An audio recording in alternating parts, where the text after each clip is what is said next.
Acts chapter 19, we'll pick up in verse 23 here in just a moment.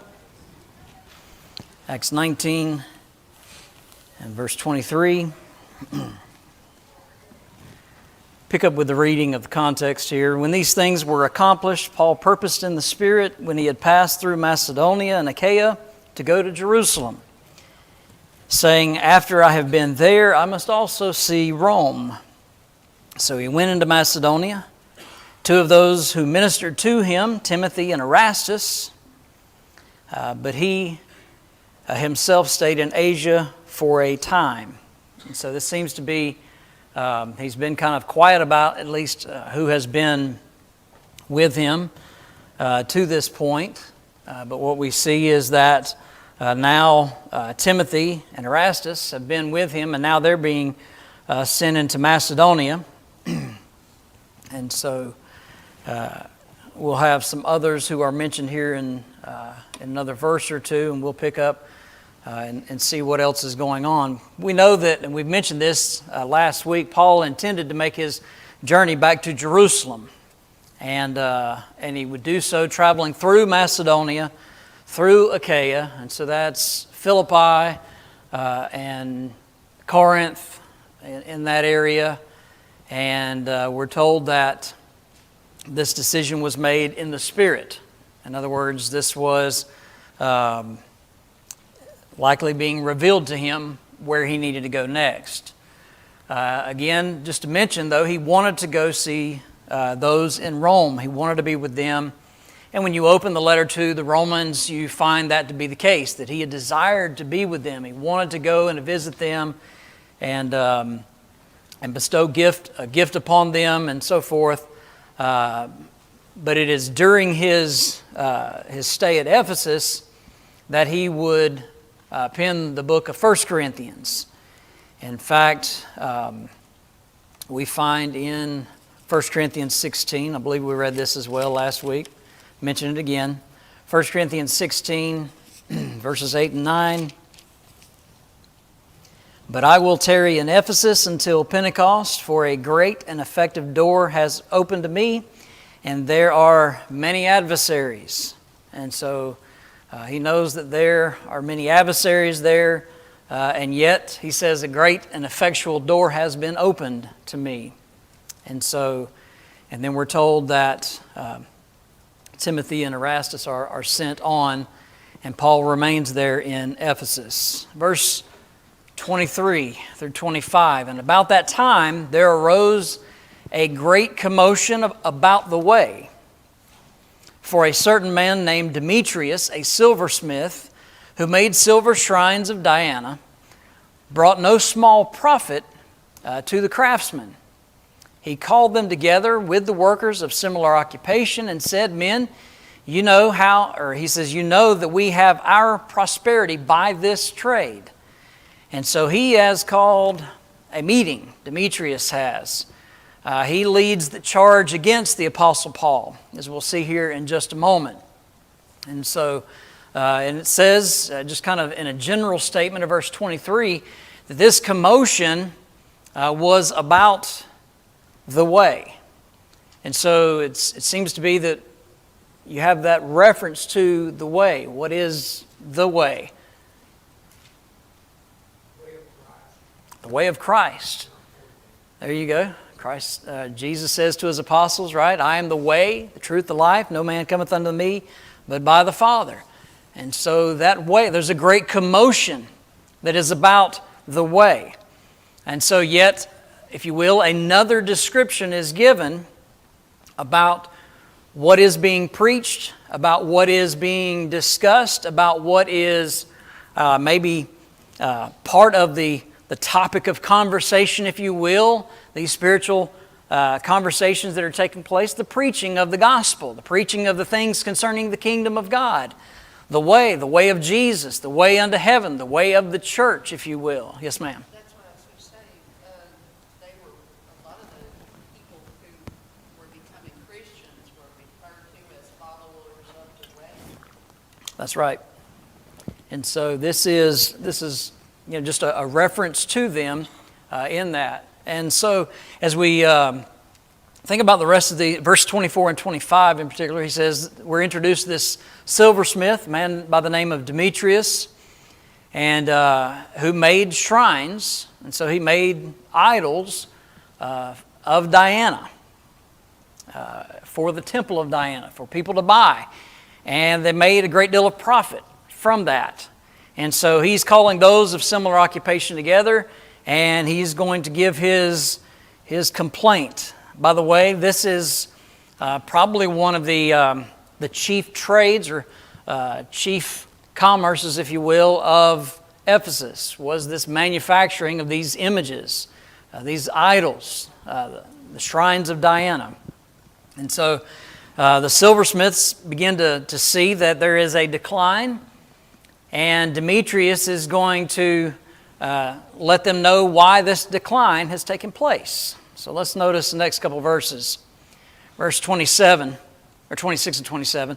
Moreover, you see and hear that not only at Ephesus, but throughout almost all Asia, this Paul has persuaded and turned away many people, saying that they are not gods which are made with hands.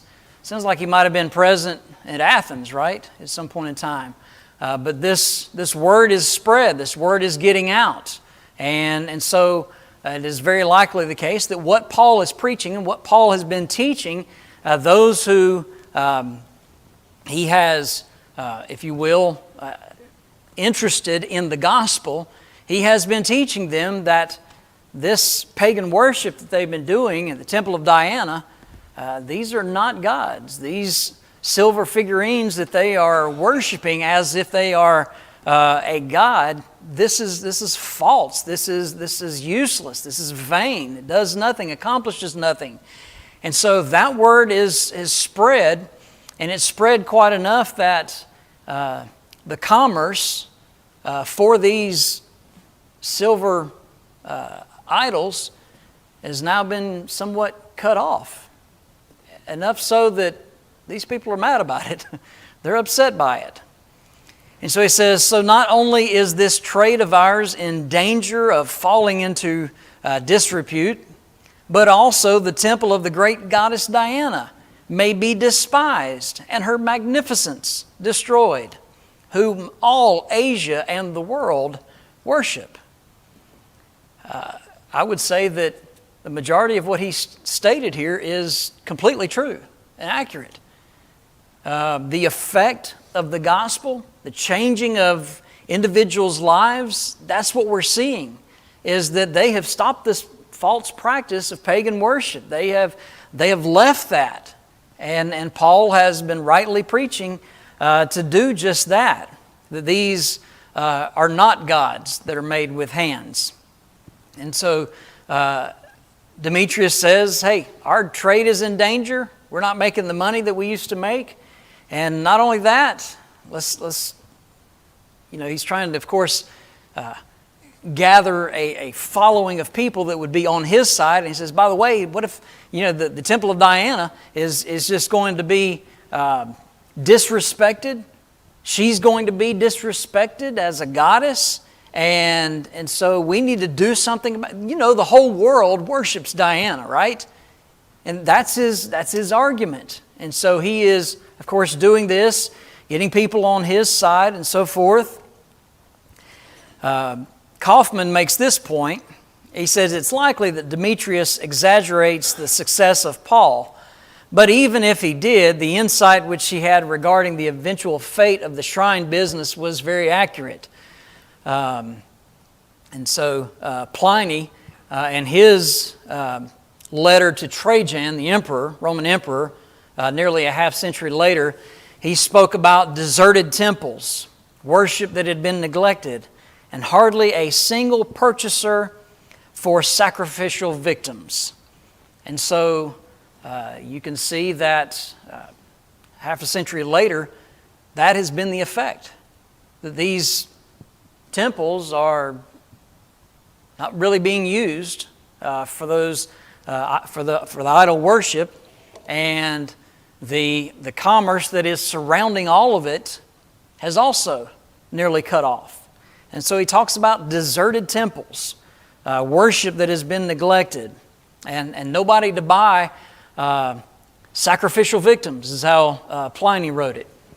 So you can see certainly the gospel has a powerful effect there in Asia Minor, and of course spreading even further than that.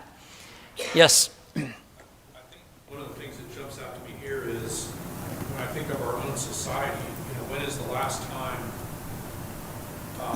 Christianity drove something out of business? I mean, alcohol sales are thriving, the drug trade is strong, gambling is probably more popular than ever, and it's even gone mainstream now. You see it during ball games and stuff. There's ways to bet, and illicit websites are some of the most frequently hit that are out there.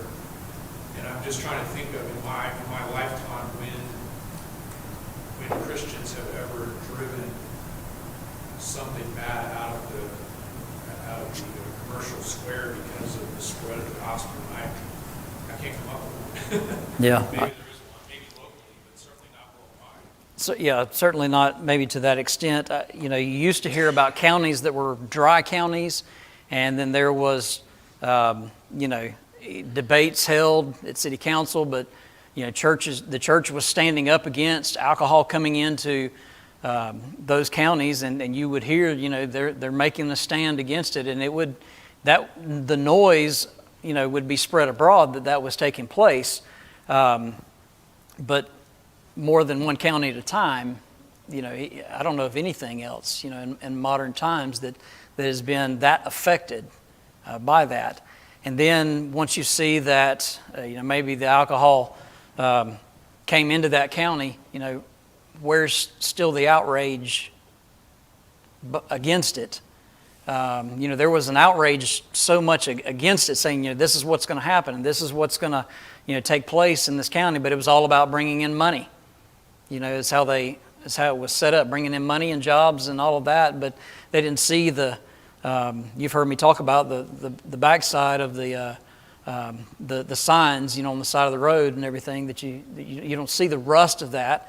All you see is the good time sitting, fishing in a mountain stream somewhere and having a good old time with your buddies. You don't see the families that have been affected either by alcohol or by any number of things, or someone spending every last dime they have to try to take a chance on winning the lottery or anything else, and their families going without the needful things in life. I would also say just one issue we have a chance at would be abortion, and it is currently before the Supreme Court. There was live arguments this week. There's a couple more cases coming up, and this is at least an opportunity for abortion to be minimized, or God willing, and He is willing, eliminated, and that would affect the marketplace, the abortion providers and others that benefit from that business. And so that's something we need to be praying about. That's a great point.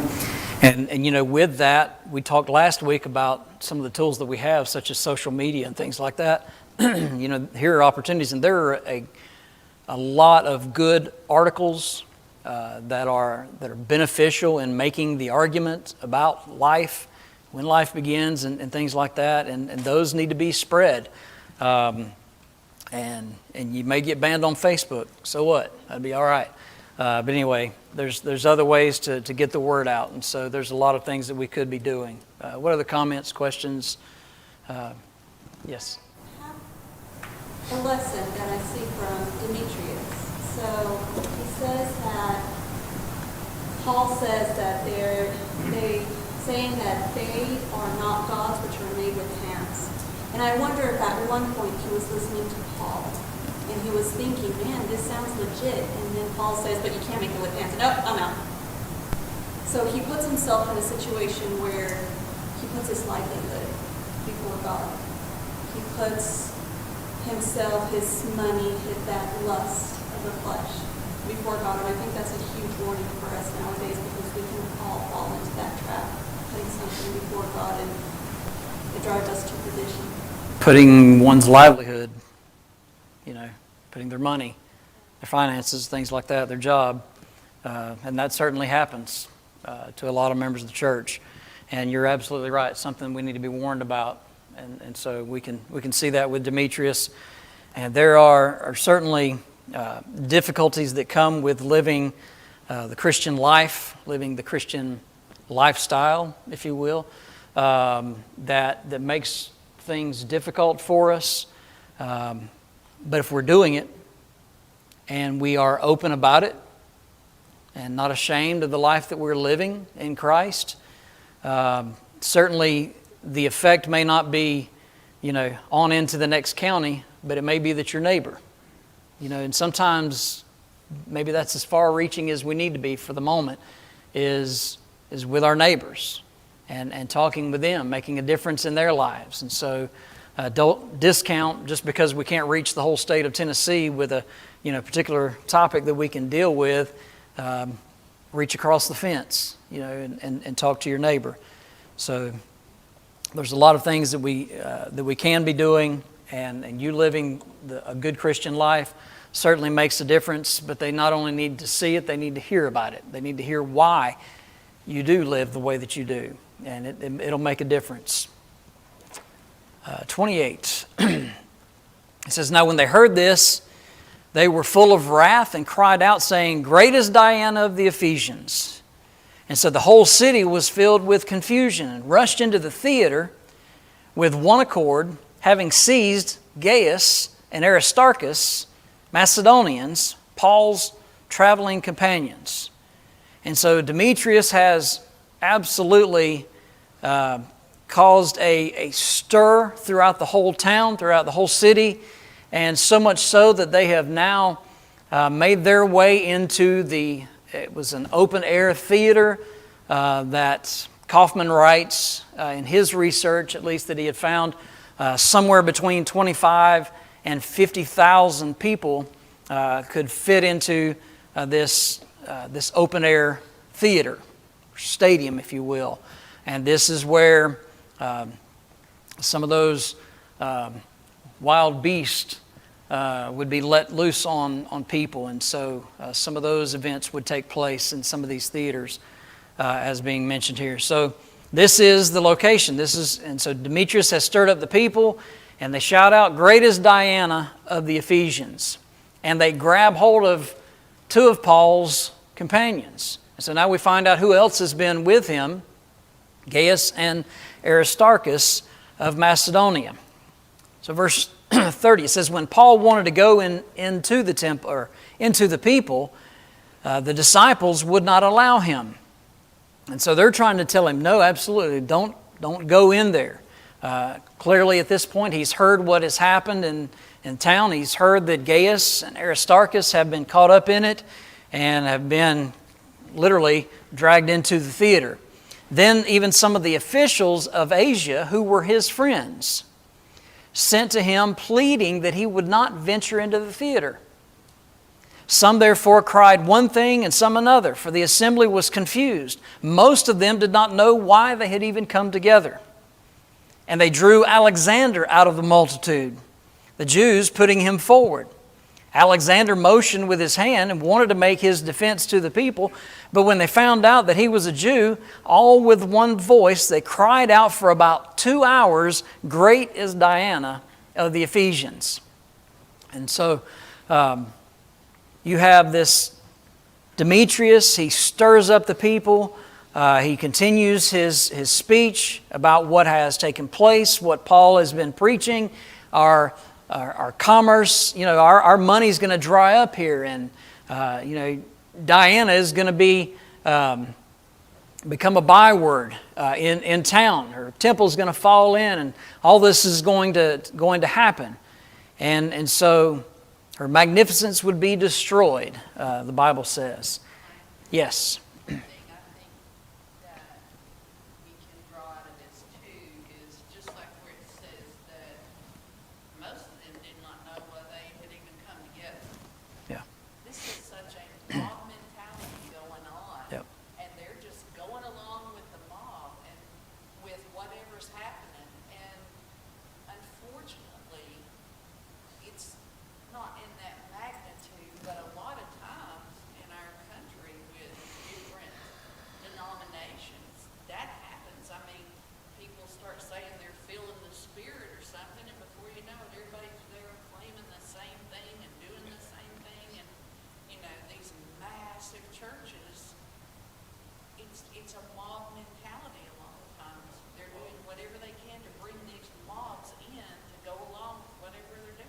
Yeah. He well knew how to stir up the people. And he knew how to kind of twist their arms to get them fired up and to get them on his side. And, of course, I think that I had a slide here a little while back. The most sensitive nerve in the body had been hit, the one to the wallet, right? That one gets them going, right? And so that's, and the fact, just like Debbie says, the majority of people have no clue why they've even followed people into the theater. Yes, sir. Just on that part, the Temple of Artemis was one of the 7 wonders of the world. Yeah. But it also functioned as the world's largest bank. Yeah, that's a good point. That definitely was a big Yeah, impact to society. and much like the temple in Jerusalem, you know, you had the money changers and all of that because of it had become such a marketplace around it. The temple of Diana, the temple of Artemis had done the same thing clearly, and so you know it was going to it had already cost a lot of money for these silversmiths and those who were involved in this, and so absolutely. So the mob is stirred up. And there is literally that mob mentality that you hear about. The majority of people have no clue why they're there, but they're going to shout it out with everybody else, whatever it is that they're shouting out. And Paul, as soon as he hears about it, he wants to go. Of course he does. That's his heart, right? That's, you know, these people are fired up because of what he has been preaching. Gaius and Aristarchus have been caught up in the middle of this because of what Paul and I'm sure they have been preaching as well. But Paul wants to go. And those members of the church say, absolutely not, don't go. And then some of the officials, the high-ranking officials in Asia, when they hear about it, they send word, do not go. Again, this location in the theater would have been, if they'd caught him, they throw him out in the middle and open up the gates, you know, for the lions, or you know, and make sport out of him at that point in time. And so it could have gotten out of hand really, really fast. It was already really out of hand. It was chaos and it was crazy. But they're looking out for the Apostle Paul, and I think it's interesting to note. Let's look over 1 Corinthians 15.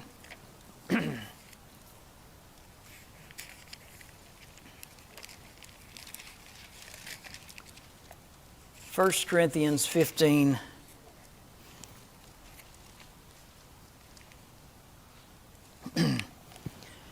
Notice verse 32. And of course, this is in the middle of Paul's argument about the resurrection and his the points that he's making there. But he says in verse 32, if in the manner of men I have fought with beasts at Ephesus, what advantage is it to me if the dead do not rise? Let us eat and drink, for tomorrow we die. Of course, again, Paul's arguing about the resurrection, but he uses this incident that takes place in Ephesus. He says, I have fought with beasts, he says, but he's fought with these men that were there in Ephesus. And so he said, what advantage does it give me? He could have, again, very easily been torn asunder, trampled underfoot if he would have entered into the theater. And so his love for his friends, I think, far surpasses his fear of death. That's where he wanted to be, but he heeded good wisdom here from those around him. Verse 35. And when the city clerk had quieted the crowd, he said, men of Ephesus, what man is there who does not know that the city of the Ephesians is the temple guardian of the great goddess Diana, and of the image which fell down from Zeus, or King James says Jupiter? Therefore, since these things cannot be denied, you ought to be quiet and do nothing rashly. somebody with some good sense is able to get them to calm down, to quiet down. They listen to what he has to say. And so verse 35 and 36 tells us that he says, everybody knows that Ephesus is the temple guardian as far as the city. And so nobody can deny that. Now he, of course, talks about the origin of where the image which fell down from Jupiter, the image which fell down from Zeus, so depending on if you're talking about Greeks or Romans, their gods and goddesses, it's the same that we're talking about here. He says, and since these things cannot be denied, you need to be quiet and do nothing rashly. And so, let's see the response. For you have brought these men here who are neither robbers of temples nor blasphemers of your goddess. And so Gaius, Aristarchus, he says, you've brought these men here, and they are not robbers of temples. Some translations will say churches there. The more appropriate term there would be temples. They're not robbers of temples. They're not blasphemers of your goddess. And therefore, if Demetrius and his fellow craftsmen have a cause or a case against anyone, the courts are open and there are proconsuls to listen to the case. Let them bring charges against one another. But if you have any other inquiry to make, it shall be determined in the lawful assembly. And so what is he trying to get them to realize? That their assembling has not been lawful. And that could certainly cause a great problem with who? With Rome, right? They're assembling in this way. We're in danger of being called into question for today's uproar, and there being no reason which we may give to account for this disorderly gathering. And when he had said these things, he dismissed the assembly. And so he says, do nothing rashly. These men have not robbed the temples. They have not blasphemed the name of the goddess. And so if Demetrius and his fellow workers, if they have a lawful case against them, then take it to the courts. This is what he says. And there will be someone there to listen to their case. But we're in danger because of what you've done. And so when he had said these things, he dismissed the assembly. Whoever this official was, some believe maybe he is also one who has been friendly toward the Apostle Paul. And he declares that the two men that have been taken here, that they have done nothing wrong as well. And so let them go, and you folks be quiet and go home. That's the gist of it. That's the basic ending of it there. So you have, they have not robbed your temples, and they have not blasphemed the name of Diana.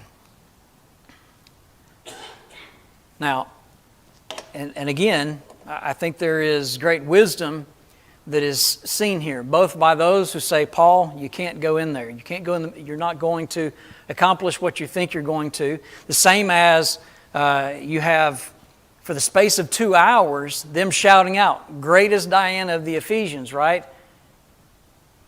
When Alexander's taken and he tries to reason with them as well. Alexander's pulled out of the crowd. The Jews recognize, and so they hear that they find out that he is a Jew, and the Jews had kind of shoved him out there in front of everybody, probably out there then alongside of Gaius and Aristarchus. And so as soon as they figure out that he is a Jew, they shout the more. They spent 2 hours just shouting it out. Great is Diana of the Ephesians. And so again, when you have that type of mentality, that mob mentality, and even when you hear reasoning and logic, and when he is going to try to speak and defend what is going on, They don't want to hear all of that. And so finally, this city clerk, this official here, is one who gets the people, and maybe, of course, they recognize him as being that official, and so he calms the crowd and says, we need to get out of here because we're going to be in trouble with the Romans. And it wouldn't have taken long. If you've got that many people who have nearly filled up a whole theater from the whole city, the Romans are hearing about it pretty quickly. Okay, so chapter 20. Chapter 20. For those who may not have thought we would make it there. All right. Paul says, Luke writes, after the uproar had ceased, Paul called the disciples to himself and embraced them and departed into Macedonia. And so he departs, he leaves their company, he says his goodbyes with them, and this present journey that he is on has occupied several years at this point in time. He has covered the districts of Galatia, Phrygia, and then all throughout Asia Minor. And so Ephesus itself for 3 years now. You will just take a peek down to verse 31 of chapter 20. Remember, he says, therefore watch and remember that for the space of 3 years I did not cease to warn everyone night and day with tears. And so you see, again, something about Paul's heart in the work that he's doing. He is absolutely, he is in it. His heart is in it. And it is the most important thing to him, preaching the gospel. And so let's notice a couple of passages. 2 Corinthians chapter 1.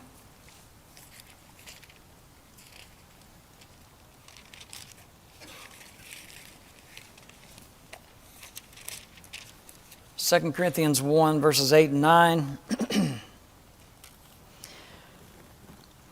For we do not want you to be ignorant, brethren, of our trouble which came to us in Asia, that we were burdened beyond measure, above strength, so that we despaired even of life. Yes, we had the sentence of death in ourselves, that we should not trust in ourselves, but in God who raises the dead. And then it goes on to say, who delivered us from so great a death, and does deliver us, in whom we trust, and He will still deliver us.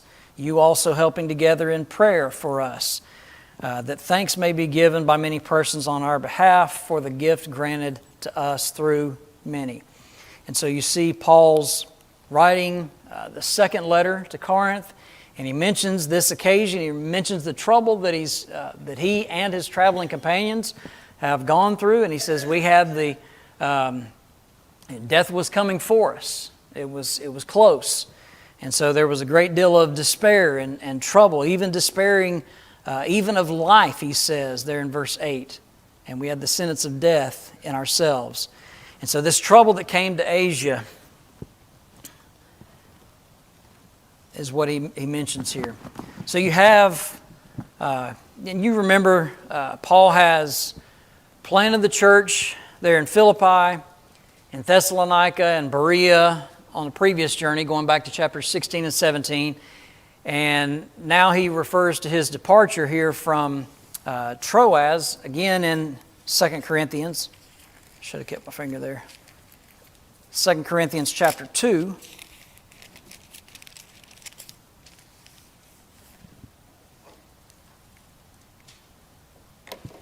Verses 12 and 13.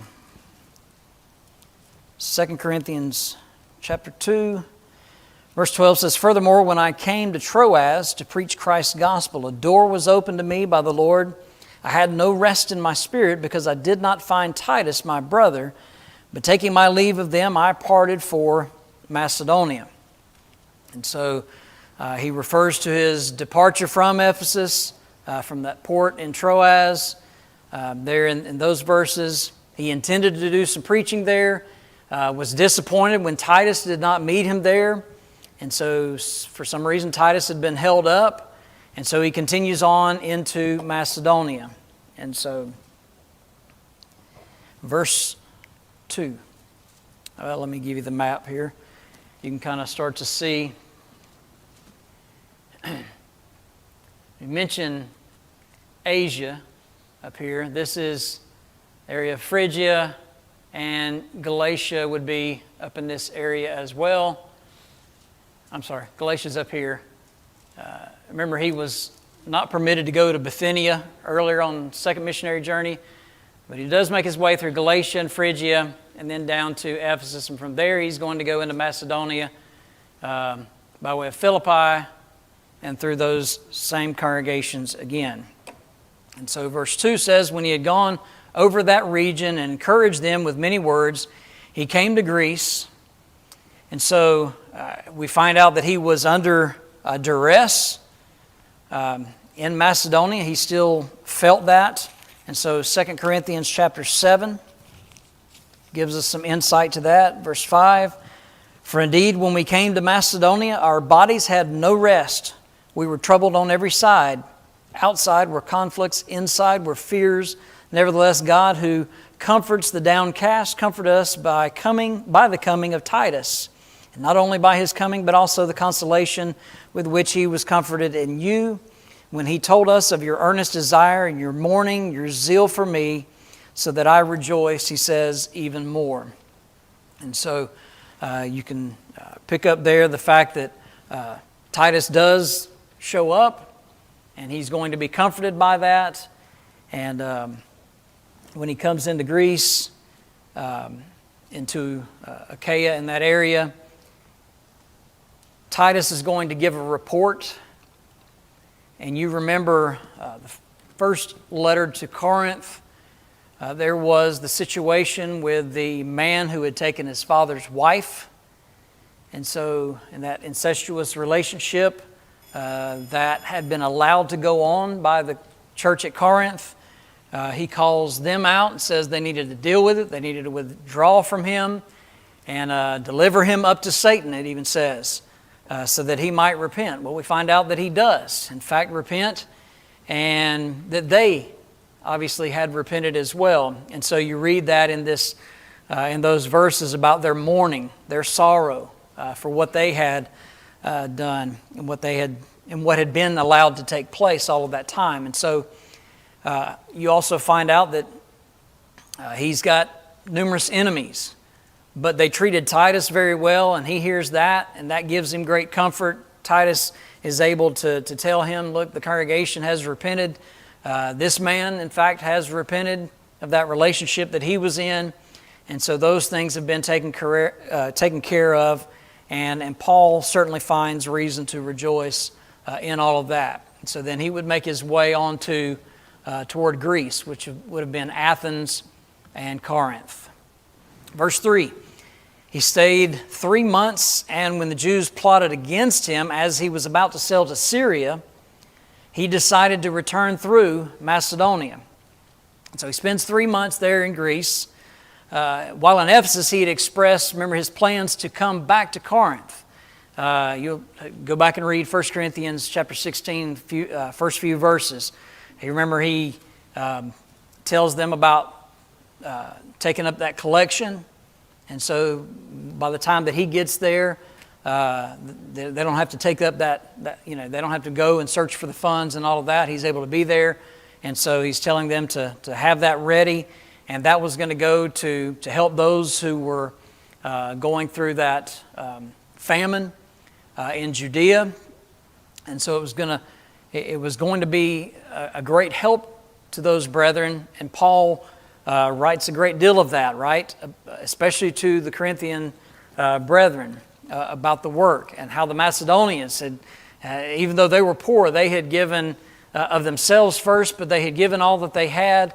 And of course, Paul is using that to help these poor saints back in Judea, in this area that are going through this famine. But this is going to be something too that would benefit the church on that racial front, if you will, the Jew and Gentile issues that were taking place. And so this would be a great way to serve the church and so they were doing that. They were going to take up that collection. Anyway, Paul obviously has made plans to go back and to be there. And so the 3 months in Greece, it probably coincided with his plan to spend the winter there with his brethren in Corinth. But he learns about the plot to kill him.